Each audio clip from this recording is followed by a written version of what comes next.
Olá, muito boa tarde a todos. Meu nome é Catarina Gonçalves, sou fisioterapeuta e coordenadora técnica na Academia Portuguesa de Estética. Estou a dar início à nossa live, ao regresso do nosso Estética de Bolso. Hoje vou ter como convidada a professora Marta Ferreira, à qual estou a enviar então um convite para se juntar a nós.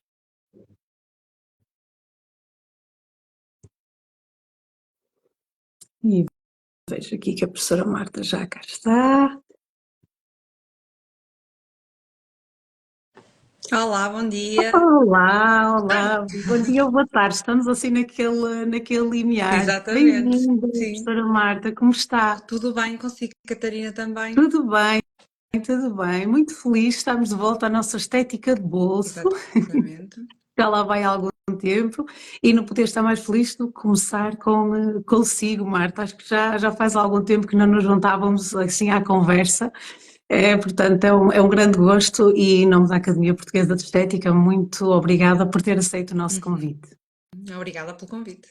Marta, eu acho que a Marta é daquelas pessoas que já dispensa apresentações, mas por acaso estar aqui alguém a ver-nos que ainda não a conheça, a Marta é farmacêutica, pós-graduada em cosmetologia avançada, e eu vou só resumir porque se falarmos do seu currículo e do que já fez é muito vasto. Mestre também em tecnologia farmacêutica e doutorada em ciências farmacêuticas. Docente em instituições académicas e na nossa Academia Portuguesa de Uhum. Estética, sim, disse asneira, autora de livros também, e entretanto, pronto, na nossa academia é docente em mais que um curso, um deles e se calhar o mais conhecido será o MBA em Cosmetologia, que já vai para a quarta edição, Exatamente. e aqui já lá para o final do ano, portanto, sempre a correr muito bem com este curso que é bastante completo e que foi o primeiro em que a Marta se juntou então a nós na academia. No entanto, já vai arrancar, entretanto, a primeira edição do Laboratório Estética Avançada, que a Marta é então a professora dos dois módulos, neste caso dentro das formulações cosméticas no aconselhamento. Sim. Sim, e para não me alongar muito mais, entretanto também vai lecionar, entre outros professores, a imersão. Diga? E receber uma chamada, já fechei. Ah, ok. As chamadas têm sempre este É timing, não é? verdade. Quando nós estamos numa live, mas pronto, também nada que esteja lá em casa também não saiba e, portanto, sem problema algum. Estava eu a dizer que brevemente também vai estar na imersão estética Sim. facial em Lisboa, nos dias 30 e 31 de março, e portanto, imensos projetos e cursos e coisas novas a sair, super interessantes. Mas hoje vamos focar então no nosso tema, o qual nos trouxe aqui à conversa, que será a importância da ordem de aplicação dos cosméticos home care. Uhum. Exatamente. Se calhar começamos, não sei que a Marta acha, mas que parece-me que os conceitos teóricos a nível da cosmética estão muitas vezes na base do erro ou do sucesso na ordem da aplicação e, portanto, eu sei que isto é um tema que provavelmente daria para uma live inteira, mas se calhar da sua experiência, Marta, em termos assim de mitos mais comuns, com base no conceito teórico, o que é que poderia enumerar? Eu acho desde já que quando nós falamos de ordem de aplicação temos que ir um bocadinho atrás, temos que falar do que é a nossa rotina, que produtos é que compõem a nossa rotina. E por vezes eu diria que os mitos estão nos dois extremos, que não precisamos de quase nada ou que precisamos de quase tudo. E há uma corrente, digamos, que defende o uso mínimo de produtos, e há outra corrente que defende muito também aqui na ótica da cosmética coreana, que está muito na moda, o Uhum. uso de um mau número de produtos que muitas vezes ultrapassa a dezena. Eu diria que para termos uma rotina, antes de mais, devemos começar pelo básico, que é a higiene, a proteção solar durante o dia, que pode fazer às vezes da hidratação, porque os protetores solares também são cremes, não é? E a hidratação à noite, sim, que pode também entrar antes do protetor solar, mas não é obrigatório, porque muitas vezes com um bom protetor solar nós conseguimos aqui multifunções. Uhum. Quando queremos uma rotina um pouco mais avançada, com mais produtos, esta questão da ordem torna-se um bocadinho mais importante, porque já não é tão óbvio, toda a gente sabe que primeiro limpamos, como é óbvio, mas o que fazemos a seguir, às vezes, com tantos produtos, pode ser mais difícil. Quando avançamos para rotinas um bocadinho mais complexas, temos que ter, sobretudo, atenção nesta questão da ordem, e é aqui que se põem as principais dificuldades, às vezes, com a panóplia de produtos que temos no mercado. E sempre a crescer. Exatamente, sempre a crescer. Mas eu, na questão de lá está, da teoria do cosmético, nós que às vezes há mitos que já estão aí na base, que se calhar já são umas falsas premissas, para se pensar na ordem dos produtos. Sim, eu acho que há esta questão da ordem, depois também interfere muito nos tipos de produtos que são usados. Por exemplo, é essencial usar um tónico? Eu diria que não, Uhum. que eles não têm uma função. Um tónico per si, sem qualquer objetivo acoplado, não é um produto essencial, mas nós crescemos com aquela lógica de limpar, Conceito. tonificar, hidratar, aquele Isso. passo típico muito celebrizado pela marca Clinique, dos 3 passos da rotina. Eu diria que este seria assim o principal mito, depois vêm outros, e esta questão do tónico muitas vezes também, porque o rosto tem que estar umedecido antes de se usar o hidratante, que é para o hidratante poder de facto fixar a água dos produtos, como se o nosso Uhum. organismo não tivesse também ele água, não Uhum. é? E que é a principal água da nossa pele. Os cosméticos, no fundo, vão como que selar esta água e mantê-la por mais tempo ali para que ela não se perca para a atmosfera, mas a água vem sobretudo da nossa pele, da nossa corrente circulatória. Eu diria que esses seriam os principais mitos que eu encontro nestas questões das rotinas e da ordem dos produtos. Também me lembro com o tónico se falava muito em que tinha que se colocar o tónico para fechar os poros. Era um conceito que se falava durante muitos tempos, muitas vezes, e acho que também vem desse senso comum que nos vão dizendo, que vão falando nesses passos e que vamos seguindo, na maioria das vezes, isto mais até o consumidor final, sem nos questionarmos se é realmente tão importante que isso aconteça.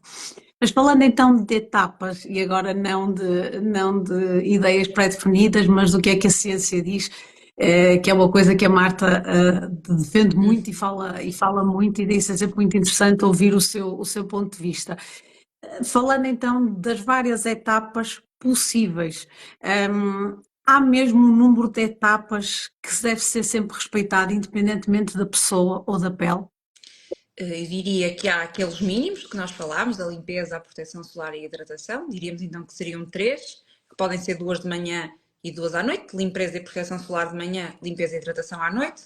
Com aquela ressalva de que quem quiser usar um hidratante antes do protetor também o poderá fazer, mas muitas vezes não é necessário. Uhum. Mas partindo deste mínimo, o número ideal não existe, vai depender de pessoa para pessoa, vai depender até das nossas próprias rotinas, do quão disponíveis estamos nós para despender tempo a fazer a nossa rotina. E por vezes há pessoas que até gostam muito de produtos, mas não acordam muito bem dispostas, ou têm muito sono à noite, não querem fazer grandes rotinas.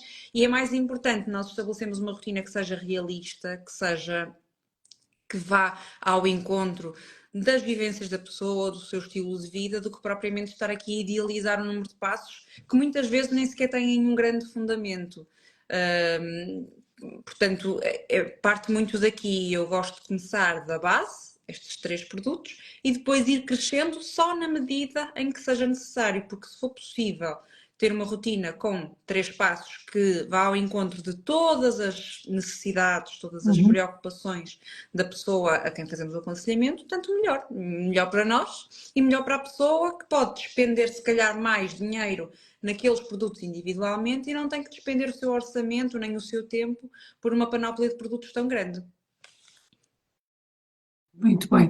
Na fase da hidratação, do meio que falamos, lá está, a Marta está a dizer que falamos assim falando nas etapas base, que seriam então essas 3, muitas vezes a etapa do meio, que é a etapa de hidratação, associa-se sempre a cremes hidratantes, sendo que hoje em dia os sérums, muitas vezes, o formato, ou Ou a ideia que as pessoas têm do que é um sérum ou do que é um creme hidratante, porque hoje em dia também as formas galénicas já são um bocadinho diferentes.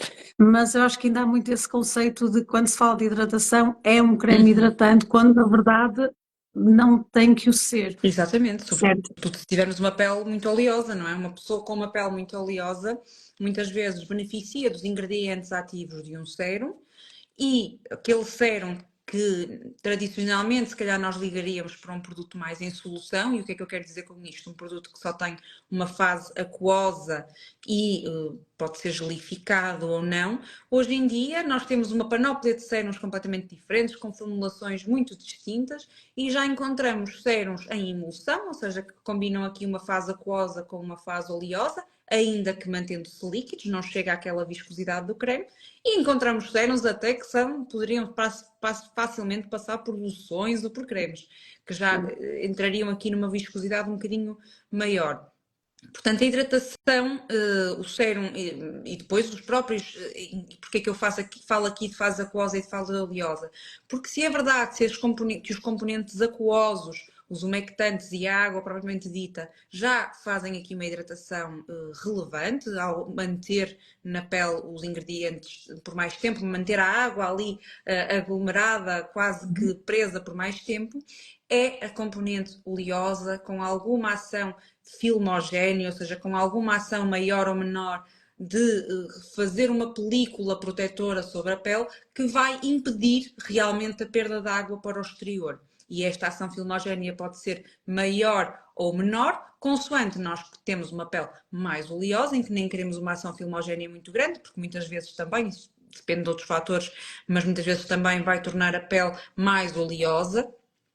Ou, se temos uma pele mais seca, toda a ação filmogénea vai ser desejável e, portanto, até vamos aportar mais em ingredientes como ceras, como manteigas, que vão ter essa ação filmogénea e ainda aqui um efeito ligeiramente emoliente, um efeito reconfortante. Portanto, um hidratante pode ser um sérum, pode ser um creme, pode ser uma loção, pode ser um leite. No fundo, estes produtos, leites, loções, são tudo a mesma forma galénica, ou são emulsões ou são cremes, porque nós quando falamos de formas galénicas só temos cremes e emulsões, isto do ponto de vista farmacêutico. Depois, claro que o mercado se desdobra noutras denominações mais comerciais. Mas sim, um hidratante não tem que ser só um creme, pode ser muita coisa e felizmente o mercado hoje em dia não falha em opções, sem dúvida. Eu sei que confundo com tanta opção, não é? Às vezes é um É, bocadinho muitas assim. vezes sim.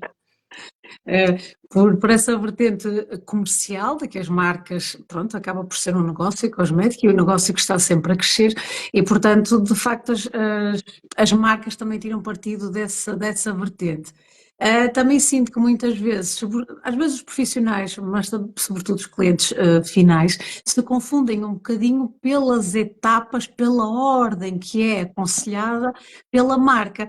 Ora, que ainda que a marca tenha normalmente umas famílias de tipos de pele, vamos lhes chamar assim, Uhum. é impossível quando dispõe os produtos ter uma avaliação feita de cada pessoa, portanto, cada linha de tipos de pele não é de todo personalizada e Uhum. sabemos cada vez mais que é muito difícil encaixar uma pele ou uma pessoa, né, neste caso um ser individual, numa categoria de tipos de pele, apesar de provavelmente haver um tipo que predomine. Ora, se é tão difícil encaixar e aqui a avaliação da pele ou do paciente estará no princípio base para o sucesso desse aconselhamento cosmético, às vezes também é muito difícil para o consumidor entender porque é que numa ordem recomendada pela marca não tem necessariamente que ter todos os produtos dessa ordem ou muitas vezes nem precisa, ou só precisa de um produto e se calhar o outro, sendo a limpeza ou o hidratante, e aqui falamos só nessas etapas básicas que são comuns, ou que estão nessas três etapas que estão, na maioria, que reúnem consenso, vamos dizer assim, como é que as pessoas, perante todo um planeamento que a marca aconselha, muitas vezes conseguem entender que se calhar não precisam disso tudo. Aí Um, é que entra o profissional, diria eu, não é? eu também, Uh, mas estamos de acordo que ainda há muita confusão quanto, sim, quanto a isso, não? sim, até há muito esta questão de se eu posso misturar marcas, se as marcas são compatíveis entre elas, Exatamente, não é? exatamente. E Poderá as próprias eventualmente. marcas dizerem cuidado com o uso de outras marcas, porque têm este interesse comercial em usem todos os produtos da nossa ou Exato. daquela marca específica. Sim, nós aqui temos aqui duas questões, que é a favor de usar tudo da mesma marca e da mesma gama, que é, por um lado, quando eu misturo produtos de marcas diferentes, de gamas diferentes, ao contrário de uma mesma marca e de uma mesma gama, cujos produtos foram formulados para serem usados em combinação e as Uhum. concentrações máximas de ativos foram assim ajustadas, quando eu misturo gamas e marcas, eu posso ter aqui uma mistura de ingredientes com potencial irritante, e falo aqui de retinoides em concentrações altas, falo de ácidos esfoliantes também em concentrações altas, posso estar aqui a misturar produtos que não são propriamente bem tolerados para a minha pele. Depois também temos aqui a questão individual, que é uma mesma pessoa. Duas pessoas diferentes podem reagir de forma muito distinta às mesmas combinações. Por outro lado, quando eu desenvolvo uma marca de cosméticos, uma gama, digamos, uma gama anti-manchas com sérum, hidratante, até com produto de limpeza, com alguma ação esfoliante, esta gama é desenvolvida com o objetivo de os produtos agirem de forma combinada. E ao misturar gamas diferentes de marcas diferentes, eu posso estar a perder aqui parte da eficácia que esta combinação me traria. Portanto, estes são Uhum. os contras de misturar marcas.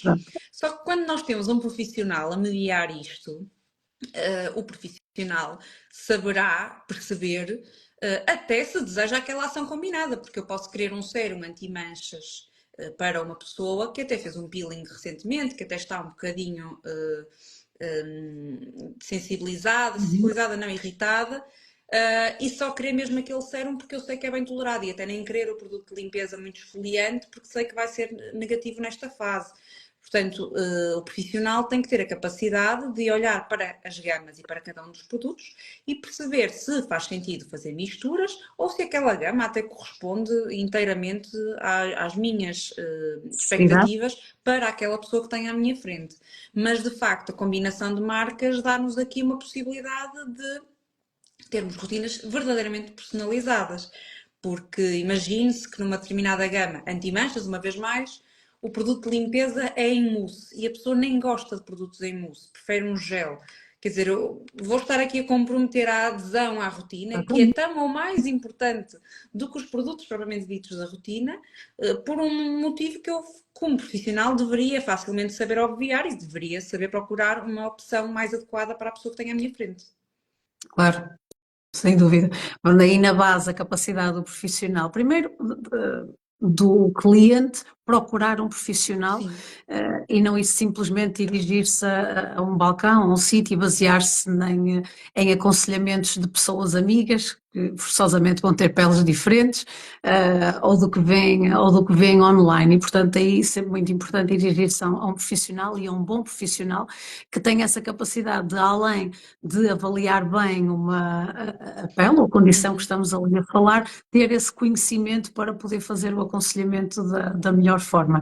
Marta, eu gostava de convidar, já são mais de 40 pessoas que estão aqui connosco. Primeiro agradecer a todos que estão a acompanhar esta conversa, esta live, e dizer também que estejam à vontade para colocar perguntas, se assim as tiverem, que será um gosto participarem também na conversa.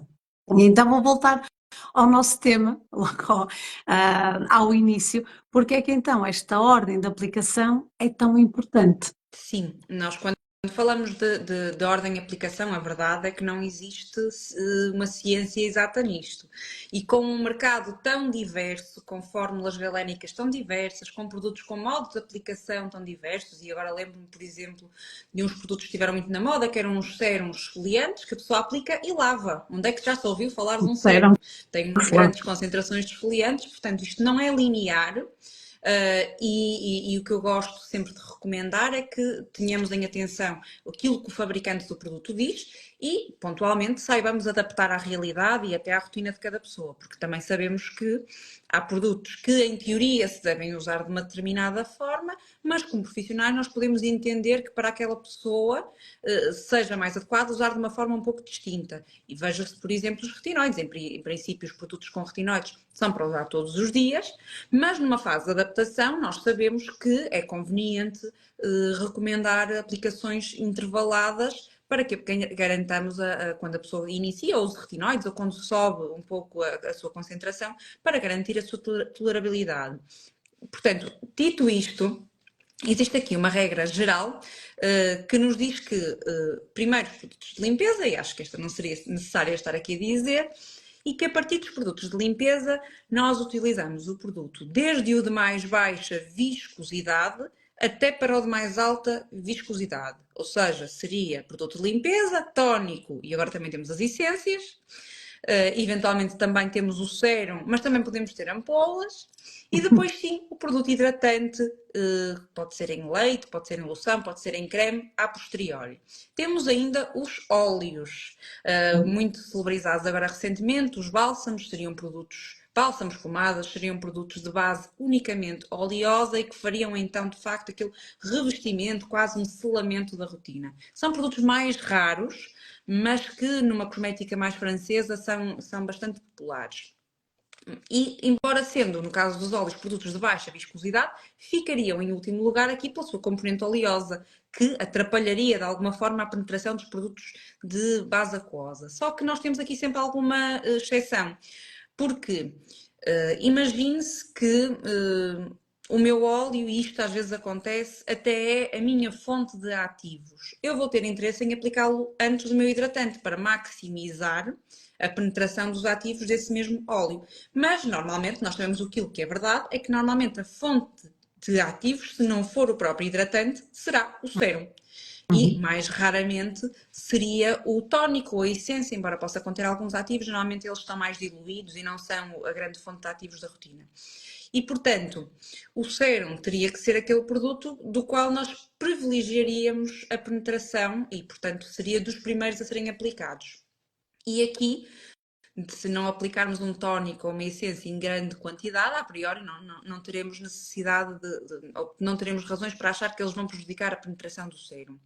Só que põe-se aqui também outra questão, que é a quantidade de produtos que aplicamos.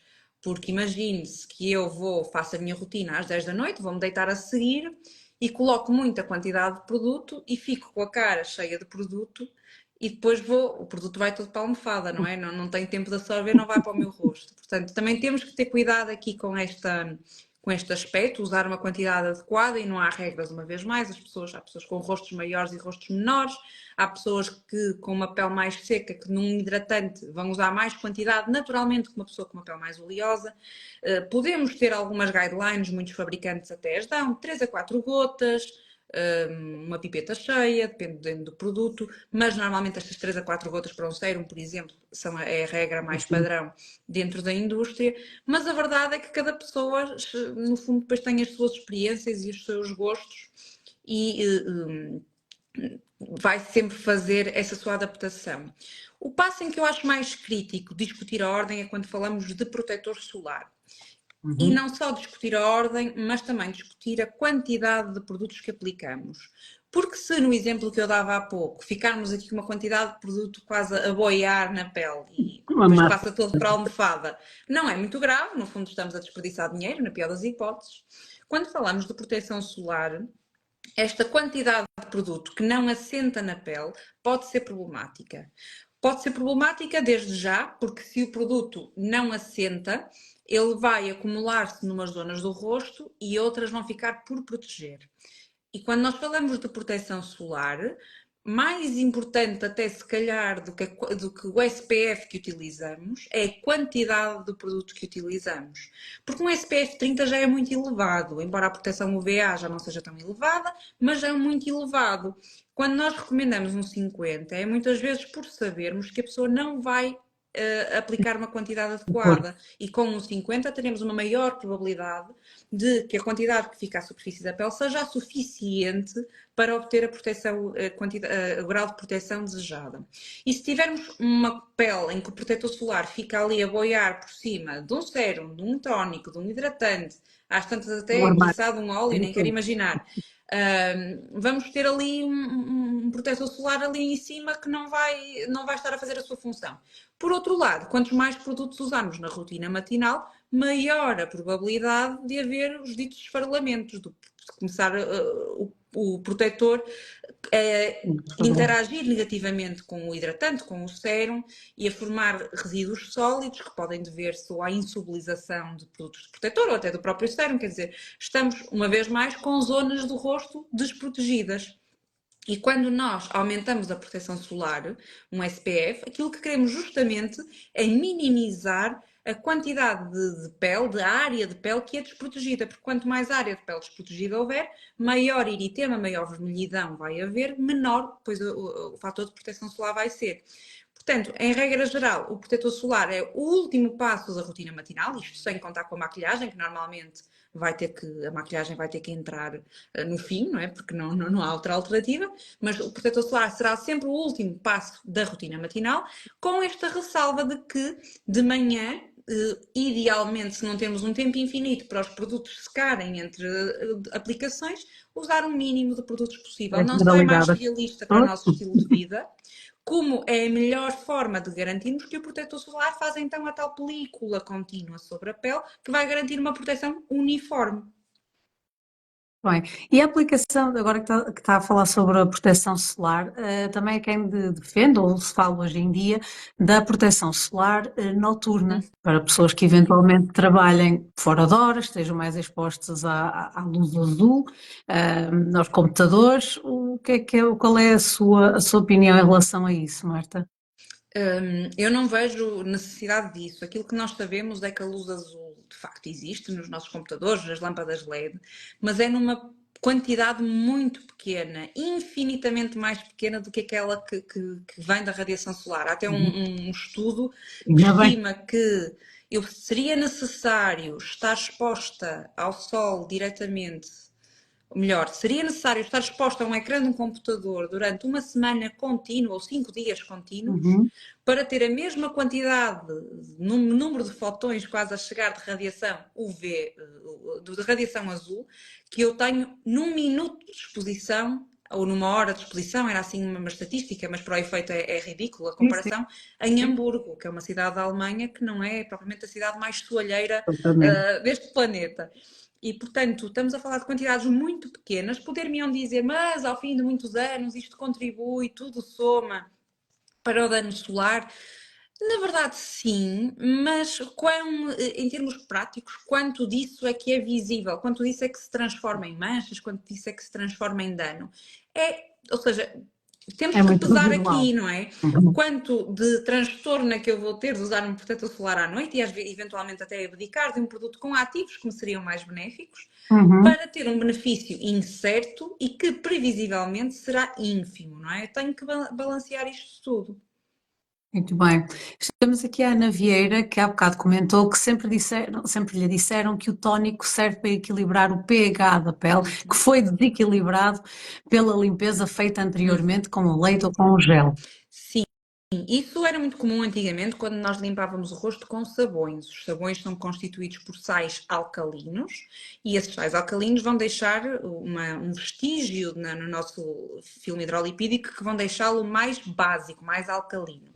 Acontece que desde os anos 50 nós deixámos de usar sabões e passámos a usar detergentes sintéticos. E este é um dos exemplos em que os sintéticos são muito melhores do que os naturais. Os sabões já não eram muito naturais, embora lhes chamam de sabões naturais, aquilo resultam de uma reação química feita pelos humanos, portanto, de naturais têm muito pouco. Mas os detergentes sintéticos e totalmente sintetizados em fábrica e em laboratório são muitíssimo mais benéficos para a limpeza. Desde já por esta questão do pH. Eles garantem soluções, garantem os produtos de limpeza com um pH ácido.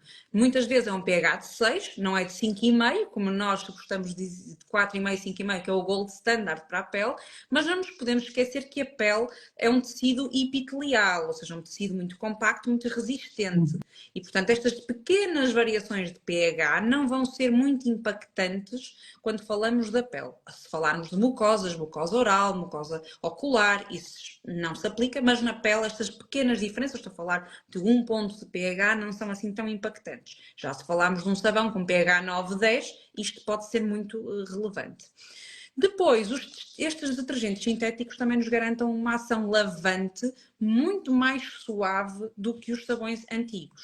E, portanto, tudo aquilo que se dizia de antes sobre os tónicos, de tornar o pH ácido e até retirar resíduos destes sabões alcalinos, deixa de fazer sentido hoje em dia, porque os produtos que nós utilizamos para a limpeza já não têm esses inconvenientes. Sim, hoje em dia era muito essa ideia de efeito adstringente em relação aos produtos de limpeza, enquanto hoje em dia já se vê muitos leites de limpeza e outro tipo de formulações disponíveis no mercado e, portanto, começar-se a quebrar um bocadinho essas ideias. Eu já não fazia ideia que era tão lá atrás, mas de facto hoje em dia ainda bem que já não temos só esses conceitos. Temos aqui um comentário que eu vou de qualquer forma ler. Rotina de skincare de dia e de noite para pele com rosácea, 35 anos e pele mista, por favor. Portanto, como nós estávamos a dizer, não dá propriamente para fazer uma E estamos a receita, falar de patologia, não é? Portanto, eu aqui ainda por cima. recomendamos a ida ao dermatologista, como é óbvio. Portanto, pronto, mas não queria Claro, deixar claro. de ler e comentar. Temos aqui mais um comentário. Devo utilizar o protetor antes do creme de dia? Pergunta a Era o Maria. que falávamos há pouco, não é? Protetor, Uhum. sempre o último passo da rotina matinal, antes, a seguir do protetor só vem mesmo a maquilhagem, porque não há alternativa, e seria então a seguir ao creme de dia, se precisar dos dois, se puder fazer a sua rotina toda só com o protetor, tanto melhor, menos entropia vai causar aqui nesta tal formação de um filme contínuo de protetor à superfície da pele, que é o essencial para a proteção ser eficaz. Muito bem, não vendo aqui mais comentários ou perguntas, Marta, e já estamos a meia hora da nossa conversa. Gostaria de acrescentar mais algum tópico, mais algum ponto aqui a tudo o que já foi dito, que já foi bastante. Sim, Já, eu penso que a maioria das pessoas que estão a assistir a este direto serão profissionais e, portanto, apelar a esta participação, quer no Laboratório de Estética Avançada, quer aqui também na nossa imersão que vamos realizar mais recentemente, e dizer que, de facto, as rotinas têm que ser personalizadas. Como profissionais temos este papel de descomplicar as rotinas e não de complicar ainda mais, e que para isso nada melhor do que termos conhecimento, conhecermos os produtos, conhecermos a sua ação e pensarmos criticamente também sobre aquilo que as marcas com que trabalhamos nos dizem para podermos proporcionar o melhor aconselhamento possível. claro, pensamento crítico, acho que sempre, e sobretudo um bom raciocínio clínico para que faça sentido. Entretanto, a Sónia fez aqui um comentário que acho que é importante falarmos, porque se calhar, ou não sei se estava quando a Marta falou aqui sobre os tónicos, mas acho que é importante clarificar para que não tenha ficado nenhuma ideia errada. Se as marcas desenvolveram produtos de limpeza que não necessitam da utilização de tónico, porque é que continuam a produzir tónicos? Porque é um produto que as pessoas pedem, os clientes, ou seja, muita gente ainda utiliza tónico e acha-os essenciais, e porque a marca também tem todo o interesse em vender mais um produto, mesmo que não precise de o utilizar. Muitas marcas, eu lembro-me agora uma marca de dermatologia, de farmácia, muito recentemente, que nunca teve um tónico, e o produto estrela dele já fez agora 30 anos, e que ao fim de 20 anos desenvolveram um tónico, porque era um pedido dos clientes. E muitas vezes isto basta para que as marcas se mobilizem para desenvolver novos produtos. O mesmo se vê muitas vezes com cremes para o contorno de olhos. Muitas vezes as marcas lançam apenas o seu creme, mas têm tanto pedido para um creme para o contorno de olhos, nem haveria inconveniente nenhum em usar o creme de rosto normal no contorno de olhos. A marca não tem essa precaução no seu modo de utilização, mas se o cliente pede, a marca desenvolve, porque clientes diferentes vão ter rotinas e exigências diferentes. E a marca, uma vez mais, tem todo o interesse em comercializar mais um produto se ele tiver sucesso no mercado. Claro que sim, ao fim e ao cabo é um negócio e, portanto, a marca Exatamente. funciona e dão resposta a todos os tipos de clientes, ao cliente menos é mais, como o colega estava aqui também a mencionar, e ao cliente que provavelmente quer mais do que uma dezena de produtos e pronto, e são feitos para seres humanos e somos todos diferentes e, portanto, a marca, como qualquer negócio, vai tentar adaptar-se a tudo que venda para a sustentabilidade deles mesmos. Marta, muito, muito obrigada. Foi uma conversa curtinha, mas sinto que muito boa. Espero que quem esteja lá em casa tenha aproveitado, pelo menos tanto como eu. Dizer que isto, lá está, são conversas, são abordagens, mas que realmente o estudo, a formação deve estar na base de tudo isto. A Marta vai estar brevemente, como já dissemos no início, na imersão em estética facial, especificamente a falar do tema sobre rotinas cosméticas em estética facial. Vai ser em Lisboa nos próximos dias 30 e 31 de março. Portanto, se quiserem ouvir falar um bocadinho mais sobre este assunto, serão muito bem-vindos. Ainda há inscrições abertas neste ou no Laboratório de Estética Avançada, que também já falamos aqui, que vai ser super interessante. Portanto, obrigada a todos que estão desse lado, mas especialmente a si, Marta, Obrigada. pela sua participação, pelo seu tempo. É sempre um gosto. Obrigada e boa tarde. Obrigada. Todos que estão lá, se gostaram do Estética de Bolsa, amanhã também temos mais um episódio à 1 da tarde, desta vez com o professor Vítor Garcia, que irá falar sobre os desafios do microagulhamento em estética facial. Muito obrigada, um grande beijinho e Obrigada. continuação de um bom dia. Deus. Adeus, obrigada.